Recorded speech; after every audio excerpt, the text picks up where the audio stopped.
Hello, everyone, and welcome to The Real with Dr. Wendi, where we have real talk, real tools, and real change. I am your host, Dr. Wendi Watson. Thank you so much for tuning in. We are super excited. This is our very first episode, and we have a wonderful guest that will be joining us, Miss Erica Elle. In today's episode, we're going to dive deep into the topic resilience. And so we're going to talk about what is resilience, what is it not. You'll discover some common misconceptions about resilience. We'll have some discussion around how does it show up differently in children as opposed to our teens and our adults. And then we'll also talk about what role do parents and caregivers play in building resilience. Miss Erica Elle will share some practical insights with you that you can actually apply this week. At the end of the episode, we ask that you stick around to the end. We'll be sharing some resources that can be used if you or someone you know are experiencing a mental health crisis, a mental health challenge, if you or someone you know is experiencing substance use. Please stick to the end of the episode where we'll share some resources with you. So again, we are excited. Welcome to our very first episode. And again, the topic is resilience.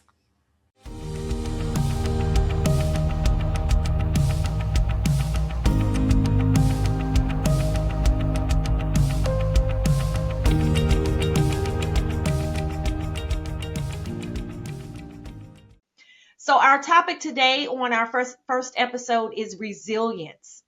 And so, Miss Erica, if you can go ahead and introduce yourself and tell us a little bit about you, that would be awesome. Absolutely. First of all, I just want to say thank you first for the invite, Dr. Watson. I really appreciate it. I consider it a divine appointment.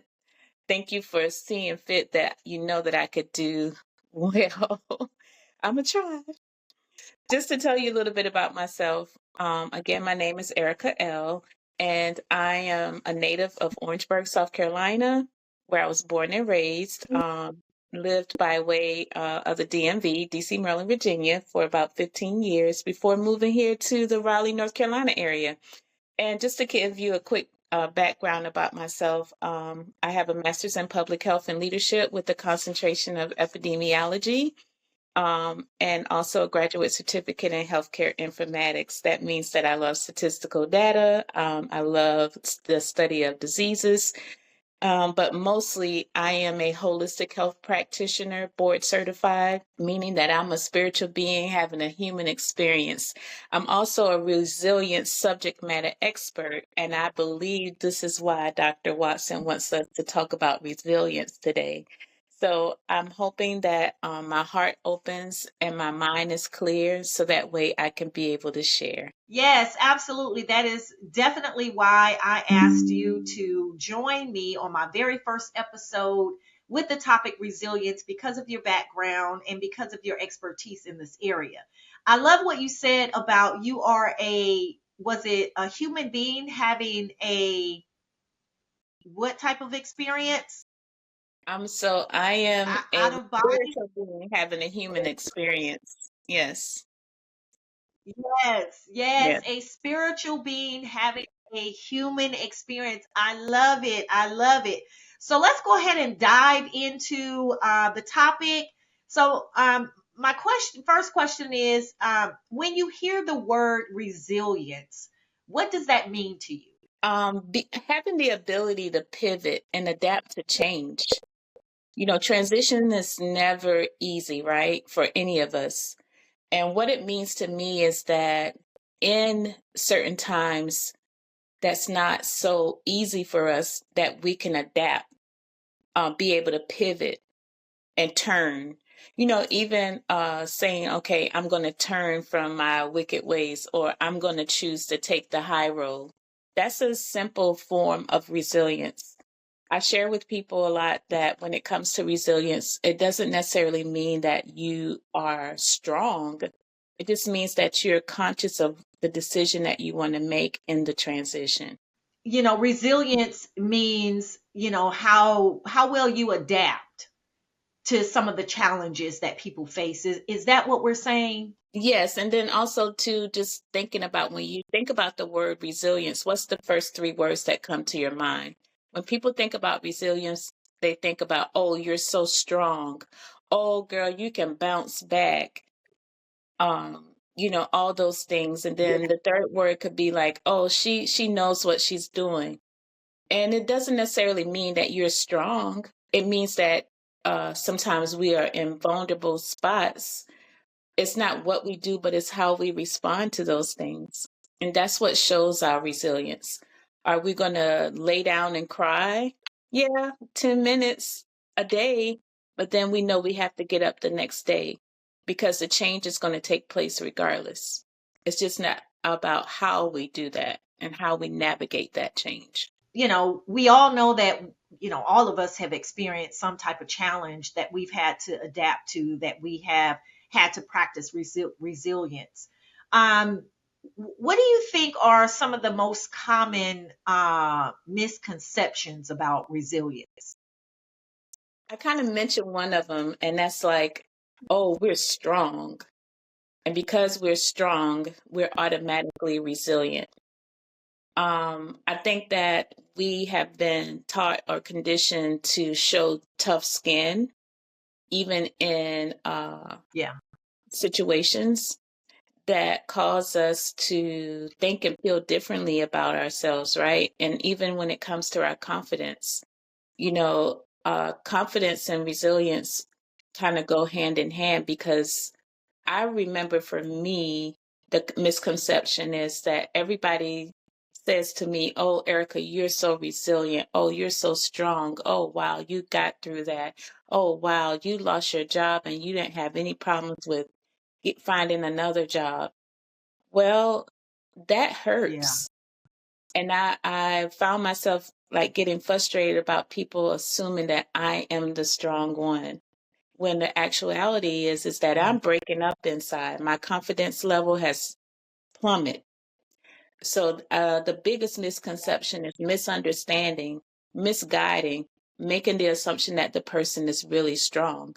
When reality, it was just me being vulnerable enough and being open enough to say, okay, this has had taken place to me, and now let me see what I can do about it.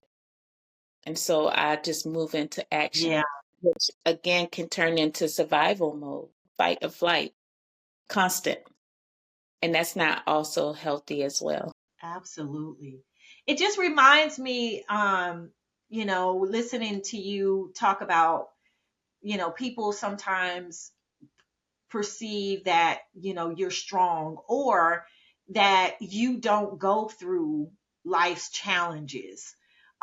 Which is another misconception that people have, that resilient people do not struggle emotionally. And so, um, we know that we all have emotions, right? And so, what do you think happens for someone to develop a perception that people don't have any emotions, or or they don't show them? Yeah, what do you think happens? And I'm glad that you mentioned that keyword perception, because what I may perceive may not be what you perceive. And I think that's where the assumptions and perceptions will get us every single time. So we'll perceive because this person is acting this way that they are like mean or they're rigid. And when reality is that sometimes that's their defense mechanism. That's their guard. That's them guarding themselves. Which part of resilience and what I Yeah. discussed is about resilience is like setting boundaries.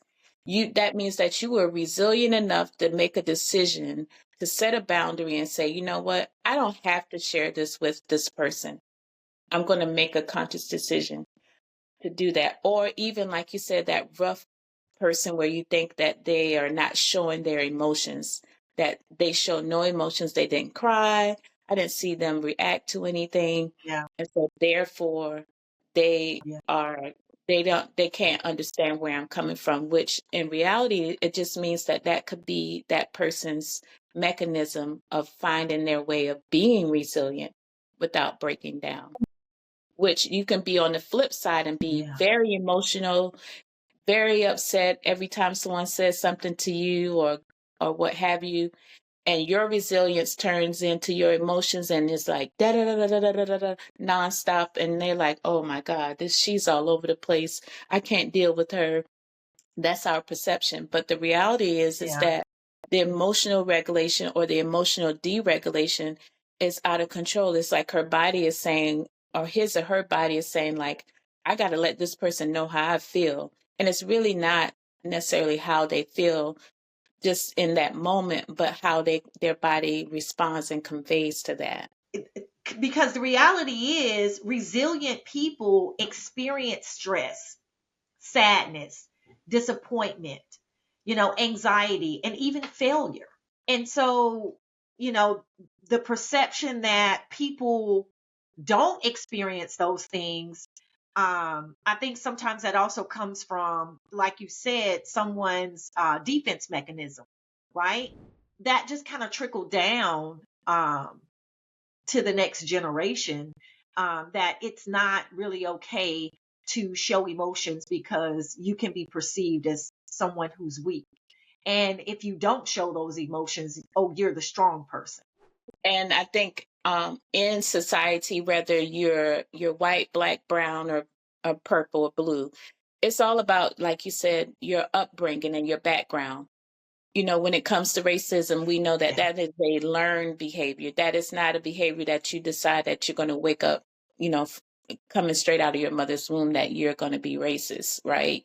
So the reality is that in Yeah. our culture in general, we've been conditioned to be that, like you said, that strong one.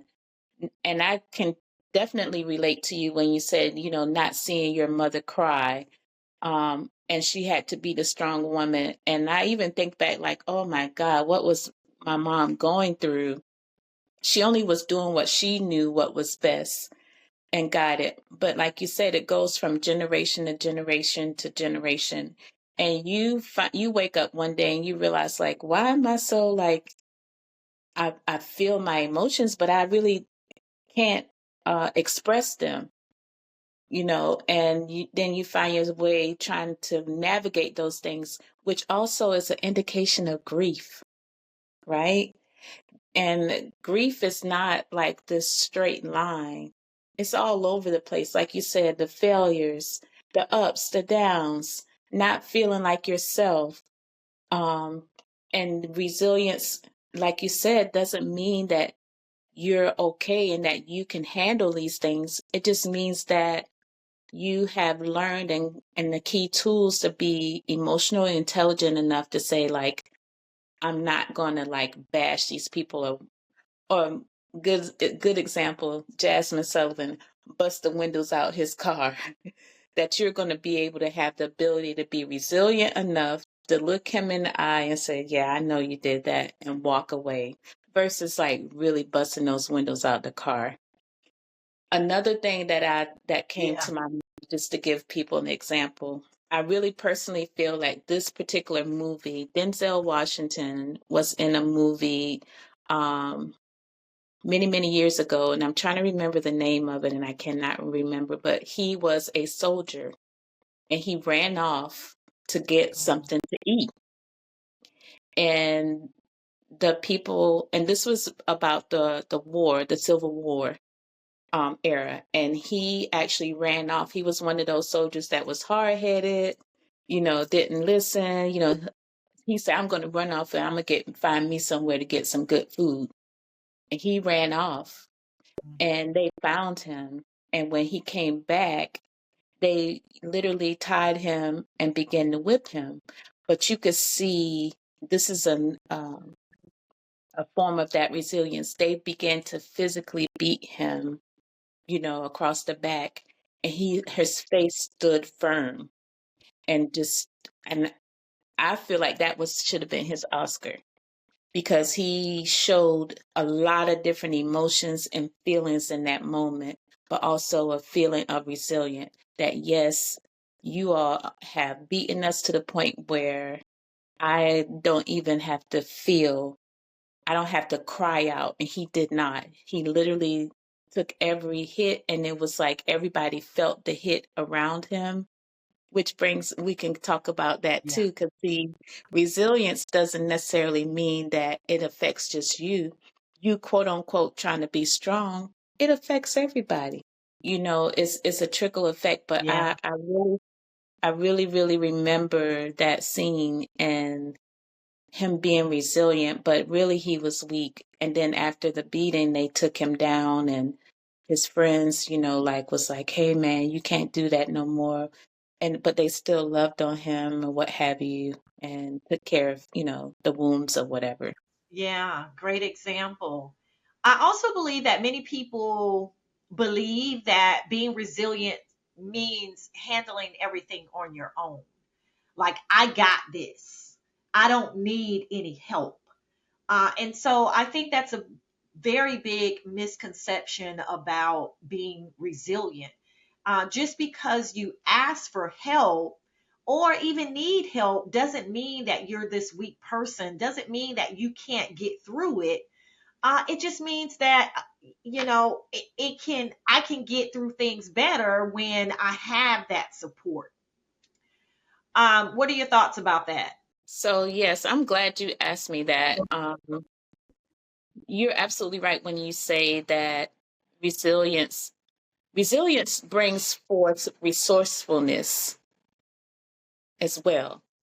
I believe that when we know better, we do better. But then also, if we want to do better, we have to seek out those resources for support, and it Yeah, goes back to, having an addiction to something and or not really. Some people that first start out in addiction, they'll say, "Oh, I never thought I would be an alcoholic," or, "Oh, I never foreseen myself, using drugs or anything." and and the reality is that, we don't say anything. "Oh, that's my uncle, he drinks all the time." "Oh, that's my cousin, she, dabbles here and there all the time." But reality is that that's a coping mechanism. Sometimes it's codependent. yeah, um and yeah. I'm sure you can shed light on it because you definitely know just as much or even more when it comes to addiction.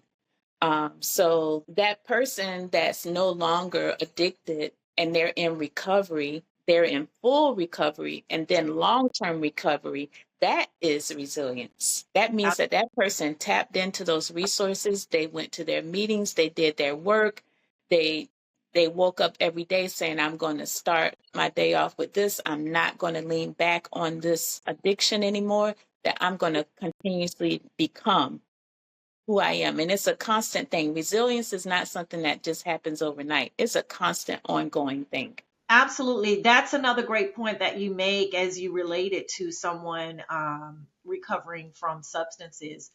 Um, because a final misconception is that resilience means bouncing back exactly like you were before. And so sometimes resilience looks more like moving forward with new insights, with greater wisdom, as well as personal growth. And so difficult experiences often change us, but those changes could lead to increased strength, empathy, or even confidence. So someone who may be in recovery, their life may not be the same as it was before. They, again, it could be those greater insights, moving forward, even exploring who you are without the drugs or alcohol. So again, I just wanted to point out that that final misconception that people may bounce back exactly like they were before is not necessarily true. So let me ask you this. How do you think resilience show up differently in children, teens, and adults? Whew. I was going to say resilience in children. I believe children are the epitome of resilience nowadays. Um, Yeah. Just thinking about Yeah. how we were raised versus how they're up against so many different challenges. They're having to be resilient because you have many children raising themselves. And we've had discussions around this, and even me as a parent, I'm going to be honest with you. I share with my children. I have two wonderful young males in my home, and I share with them, I apologize if there was something that, and that's part of acceptance. It's a new form of self discovery that I share with them. Like, you all didn't come with a textbook where I could just read and say, okay, this is how I'm going to do you to what's going to go on today or what have you. Yeah. But teaching Yeah. them that you're going to have to get used to adapt to change. And I just actually just had this conversation with my son recently. And he was just, we were just talking about, he was like, Mom, you remember when we lived in Anne Arundel County and you used to make these, this and that? And I was like, oh, you remember that? He was like, yeah. And he was like, but then we had to move and we had to move with your aunt. And, so they remember those changes, right? And they had to transition and adapt to those Yeah. changes. And I'm sure it wasn't easy because me looking Yeah. back, I was like, oh God, he went from one school to another school, from me having to drive him this Yeah. far, that far. And I'm asking him to deal with that and make good grades and everything else. That was a lot to transition with.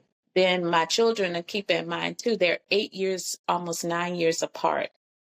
Just imagine you Yeah. 7 years old and you like, Mom, you getting ready to have another baby? And it's like, what is that supposed to look like? Why you wait so long? Like, I'm happy to have a sibling, but that's another adapt to change, a sense of resilience. And then for Absolutely. our, yeah. And then the flip side for as far as adults, I think that because we've grown up latchkey kids, children, um, Yeah. the era where the crack era, all these different things where we had to adapt real quick and do certain things. And you better Yeah. not open that door. You better not use that phone or whatever. Like everything was like, do, do, do. Didn't really have an explanation of Yeah. why, but you do, do, do. And then we became that rebellious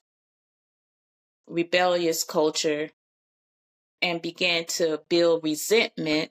But now things are shifting where there's redemption and resilience because now we, like you said, now we have the older where we're taking care of our parents now. We're taking care of our grandparents. We're taking care of those aunts and uncles that stepped in because my mom was on drugs or my dad was on drugs. And we're looking at these people now and we was like saying to ourselves initially, I can't wait till I get away from this person. I really, that I hate them. Yeah. I don't want to be like my mother. I don't want to be like my dad. And then you find yourself reverting back. But that's not even reverting back. That means that you've built some resilience. You understand somewhat of the transition. You understand that even though they were harsh, they were weak and that they had to Yeah. show that strength and be strong. So, Yeah. my hats off to the younger generation. But big ups to the 70s babies, 60s, 80s. Those were some of the best years in my life. The 90s was amazing. Um, but I look Yeah. back and I was like, wow, we did a lot. We did a lot. Yeah. Yeah. Mm. No, I was saying just now that we have this new generation where everything is electronics, everything is based on AI. Everything is easy to them. There's not much recreational or physical activity. There's a lack of Yeah. trust. Parents, they call it now the soft parenting era, you know, and or I've made it my business to make sure that I give my children a voice. And I think that's a part of them building their Absolutely. own personal resilience, speaking up for themselves. So Absolutely. So I believe that it's important as youth to have a voice and be respectful about the voice. It doesn't mean that you and I are going to agree. It doesn't mean that uh, you're going to get what you want, but at least I heard you. I practiced active listening and I responded accordingly. And that also teaches them, now we use the word, oh, what are your triggers? You know, um, identifying your Yeah. triggers is also can be a sense of resilience. But then also too, don't use those triggers as a crutch. Because I've also heard grown people my age and even older and some younger saying, oh, well, that's just how I am. Oh, well, that's how I talk to people. Yeah. But that doesn't necessarily mean it's okay. Oh, that's just how I am, Absolutely. you know? And even for me, Yeah. oh, I'm sensitive. I'm always going to be sensitive. I'm an I feel person, you know. But then also, too, I had to understand that everybody is not going to speak passionately about certain things the way I do. And I can't expect for someone to be the way that I am because that's what makes us different. You talked a little bit about teens and their resilience and what has attributed to the resilience. And so I just wanted to mention that sometimes that's with this generation, the youth, it means managing peer pressure, being able to, how they manage that, being able to resist, um, negative peer pressure. We're seeing kids with academic stress. Our youth are really just trying to figure out who they are, where they fit in. And so we tend to see some resilience in that area as well. And then the emotional challenges, kids at that age, they are developing emotionally and socially. And so there could be some challenges there. But, they're still pursuing their goals. And I do want to mention about COVID, post COVID, how we've seen a lot of resilience in our youth who are, most of them now young adults that are reaching their goals, that are, um, managing those social and emotional developments based on what they experienced during COVID.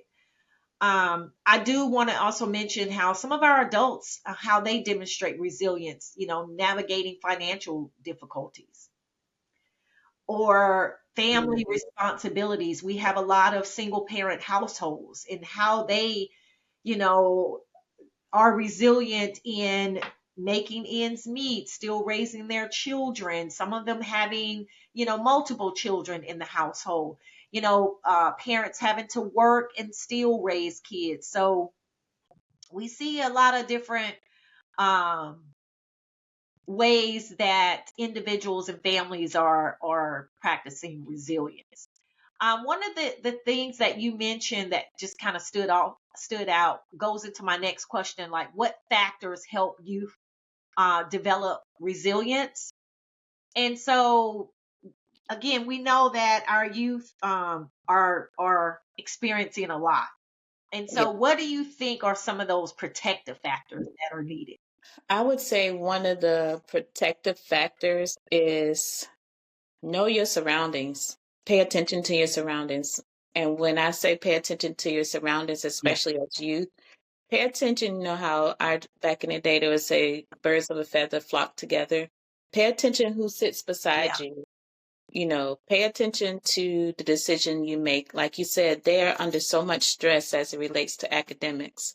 Where are you sitting in your class? Are you in the back of the class, hanging with your friends? Are you in the middle?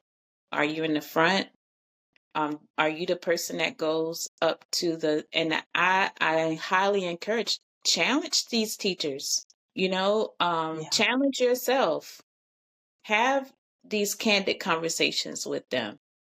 That's what they're paid for, but also two, respectfully, they'll probably genuinely enjoy that. They want to hear your feedback. Um, and then another thing Yeah. is it's okay to set boundaries even as a teenager. You can say, especially now with Uh, social media, You can share and let people know, oh, I only share on Tuesdays and Thursdays, or um, at 10 p.m., my phone goes on silent because I know that I need to get my rest. Doesn't necessarily mean that I don't enjoy watching my TV or the video games or anything of that nature. Building those boundaries are a sense of resilience for yourself, because even in transition, like you said, you could be in a single parent home, a parent maybe with even multiple generations, and you're having to know the fact that your mom works third shift and you have a little brother that's 8. That makes a big difference, and some Yeah. children struggle with that emotionally and mentally. But I feel like we as parents have to keep that open line of communication for them, and not just ask them, Yeah. well, this is what you need to do. That's your little brother. You have to do that. And if I turn around and say, oh, I don't want to keep my little brother, I Yeah. don't like that, I don't think that's fair, then mom and dad needs to sit down, and or dad, and say, well, why do you feel that way? Why do you feel like you shouldn't watch your brother and sister? And listen to that insight and provide actual active solution. Okay, well, I hear what you're saying. I hear that you're saying that you love your brother, that you appreciate them. However, you would prefer not to watch them on Monday, Wednesdays, and Fridays. Because on Fridays, you want to go to and have fun with your friends. And I don't think it's fair, because I do know you run track, or I do know that you want to go to the football game. And you've worked really hard because you've kept your grades up. So guess what I'm going to do as a single mom? I'm going to see if I can have someone watch your brother at night while I go to work. Absolutely. And as you mentioned, one of the protective factors is those supportive relationships, especially with the parents and the caregivers. Yes, we want them to build these relationships with their teachers, their mentors, other trusted adults, but even you mentioned earlier about our youth want to feel heard. And so I personally work with youth, and one of the things that I consistently hear is that they don't feel valued, they don't feel like they are being heard. And parents, if you're out there, you're listening, caregivers, this is what we're hearing from our youth, is that they just need to feel like you hear them. You may not agree with them, but they want to be heard. They want to feel like they are valued and that they have a voice. So, Erica, that was a great example that you just used in terms of a parent compromising with their youth, who, because they're human, they have things that they want to do, desires. They want to have fun. They want to be youth. And so I think that example that you shared, when you have a youth that's taken on the role of a parent in helping with raising their kids, I raising their siblings, I think for parents to be aware that, and having that open dialogue, that open conversation, and creating that safe space for the youth to be able to tell them how they feel. When I was growing up, it was, you're to be seen, not heard, and that didn't go that didn't go so well. I'm Yes, I'm go glad that ahead. you said that, Dr. Watson. I'm going to take it even a step further. As far as sibling, I can remember my mom was like, would tell my sister, she's 4 years older than me, if you want to go this place, you're going to have to take your sister with you. And she'd be like, oh, but guess what? What happened? That caused me to learn things quicker that I may have not should Yeah, have learned or paid attention to, or even seeking out attention. So yeah, even though my mom probably was thinking like, oh, this is going to keep her in a certain space and place, for my sister, yeah, that caused me yeah, to have some uh, early things that could have taken that may should have not taken place at a younger age.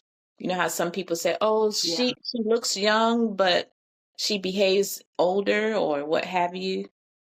Which is not necessarily Yeah. a terrible bad thing, but I know personally that there were some things that I learned that I shouldn't have learned.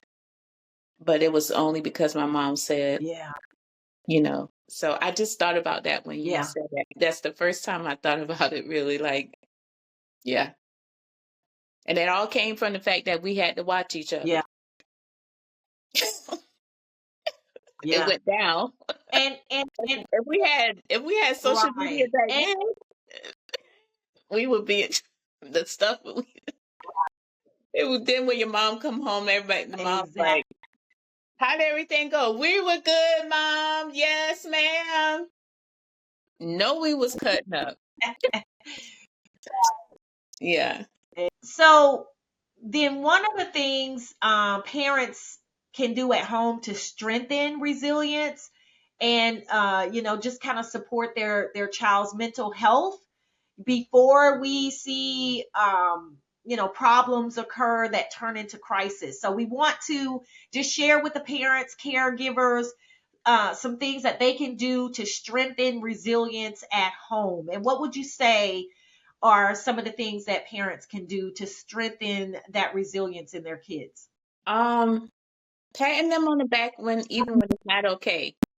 Yeah. Chastising today is not the way that we were chastising. Chastising means that I call it sometimes the hamburger effect. You give them a positive thing, then you share with them the things that they didn't do, and then you end it with something good. So, meaning that you could say, Yeah. you really didn't do what you're supposed to do, but guess what? Now that we've had this conversation, it's going to be okay. And now going forward that you can talk to me about this. And or we have to emotions. I know it's been times where I went completely flew off the handle. So now Yeah. I'm more mindful of my words because, and I share with my children, Yeah. words do hurt. So what are some things that you can, as a parent, strengthen? That line of communication has to be like constant and consistent across the board. You know, Yeah. a lot of times I know, especially in my depression, sometimes I would literally get off from work. I'm tired. I'm exhausted. I go and I cook, and the children looking at me, they're like, "Oh God!" And I'll go straight to my room. I won't say nothing. That's not right. They see me all day. I don't know what happened to them. Yeah. And then now they feeling like, oh, Yeah. mom's tired, mom's this, and she's a single mom and she's been doing this, so we're not going to bother her with that. And then they keep that inside. When all I could have, should have Yeah. done in those moments was walk into the house. Hey, how is everything going? How y'all feeling today? And they might return, ask me that, and I might say, Mom, I had a rough day. So we're just gonna get Chick-fil-A today, and Mom's gonna go upstairs and relax. But y'all, I want to hear about what y'all did today. At least giving them that feedback. I think that's very important. I think even now, you know, um, sitting and talking with them. I remember a couple of months ago, I literally went into my son's room while he was playing this video game, and I just sat on the floor with him. He was looking at me like, "What you doing in here?" I said, "Oh, I just came Yeah. in to see how things are going." I said, "You want to tell me about the game?" Like and before you know it, we started talking about all kinds of stuff. Get out the comfort zone. Yeah. Do stuff that you never Right. did Right. before That's as a parent. If you want to see changes, do something different. absolutely. Erica, is an excellent point that you make, because one thing we know is that parents play a critical role in building resilience long before the child's experience a major challenge, right? So one of the most important things is, as you just mentioned, and what you were doing was creating that safe space, that safe, supportive, and nurturing environment where children feel loved. And so just going in, sitting down when he's in his room doing whatever he's doing, letting him know that, hey, I love you. Something as small as you going in and, playing the game with him. So that's a part of creating that safe, supportive, nurturing environment that you get involved with what the kids are doing. Uh, and so then they feel heard and accepted. I would also say one of the other things that parents and caregivers can do to strengthen resilience is by teaching coping skills. But Erica, you mentioned it earlier, modeling coping skills. Like how do you handle stress, right? Because your youth, your kids are watching how you handle stress, and it's social learning. They are learning by watching you. Of course, you're not teaching them to go do drugs. You're not teaching them to yell and pop off every chance they get. But if they see you having a drink after when you're getting upset or smoking weed or whatever, you're basically teaching them how to cope with stress or how to manage anger because they're watching you do that. So how can you model behavior because they're learning from you? So that's going to be very important in Yeah. teaching them good coping skills. I would say consistency as well. Those regular family meals. I know sometimes with single parent homes, you're working multiple jobs, but as often as you can, having those meals with your kids and having those conversations is going to be very important as well. I think this is awesome. What are some key takeaways that you want listeners to take away with Erica from this episode, our very first episode on resilience? What are some key takeaways you'd like for our listeners to take away with? Um, the first thing, and we talked about this, the misconception is resilience is adapting, being emotionally intelligent, like you said, coping skills. The next thing is that it's okay not to be okay. Like you don't have to be Yes. strong through everything. Resilience means that I saw what happened. I got this eviction notice. You didn't get the eviction notice because you didn't just decide not to pay your rent. It's because you went through a transition. You lost your job. Now you're having to find something else. And now, that's your sense of resilience, navigating that and being able to adapt. So I don't want the walk away is that one thing that I always share with people when you come see me, I want you to leave better than you came. If you walk away from me and you feel worse, then that means I haven't done my due diligence. But if you meet me for the first time and you Yeah. say, well, okay, and it's like a smooth kill, and that's the thing too, like our generation and even they say, oh, I fell in love with you. Fall in love is like you grow in love because there's things that I did not like about myself that I now like about myself. There are some things that I now like about myself that I shouldn't like about myself. And so with that being said, it's a constant growth thing. You grow in love with someone. And with that being said, um, resilience is not something that happens overnight. Resilience is something that you build. It's something that you're intentional about. It's like forever evolving, forever becoming. It's what resilience is. Resilience is that I was able to get through this and I'm still processing and getting through Yeah. it. Without even, like what Tabitha Brown said, she said, if you're having a bad day, don't go mess up somebody else's.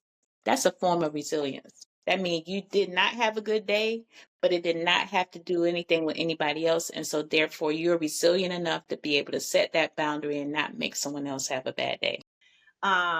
We talked earlier about you don't have to go through it alone. Resilience does not mean that you have to go through things by yourself. It's okay, as you mentioned, Erica, to not be okay, and it's okay to ask for help. It's okay to be supported. One of the key takeaways for me with parents, you don't have to be a perfect parent to raise a resilient child, right? What children need most is a caring adult who listens, who supports them, who believes in them, and helps them learn from life challenges. We're going to have challenges. It's not realistic for us to believe that we are not going to have challenges. We all may not have the same challenges, but we are going to have challenges. So how do we get through them? And that is, what Erica conveyed is, how we adapt. That is what resilience is. How do we get through it? So I certainly want to thank Erica for being my first guest on my very first episode. Thank you. Thank you so very much. You did an excellent job with resilience. I so appreciate you. I do want to end with, and I want to end all of our episodes with providing some resources. And so if you or someone you know is in a crisis and you need some support, so you can call the 988 Suicide and Crisis Lifeline. You can call or text 988 for immediate support. Again, if someone is experiencing emotional distress, suicidal thoughts, or even a mental health crisis, or just need someone to talk to. So 988 is going to be a resource that anyone can use. You can also text to 741-741. It is a text number for the crisis text line within the United States. And individuals can text HOME, HOME, to 741-741. That will allow you to connect with a trained crisis counselor, and that is available to you 24/7. The service provides support for a variety of concerns that include suicidal thoughts, depression and anxiety, panic attacks, self-harm, substance use concerns, relationship problems, trauma and abuse, and even if someone is experiencing emotional distress. So you can text to, again, 741-741, and that is 24-hour service. I want to thank everyone for joining The Real with Dr. Wendi, where we have real talk, real tools, and real change. Thank you so much for joining us. We'll see you at our next episode.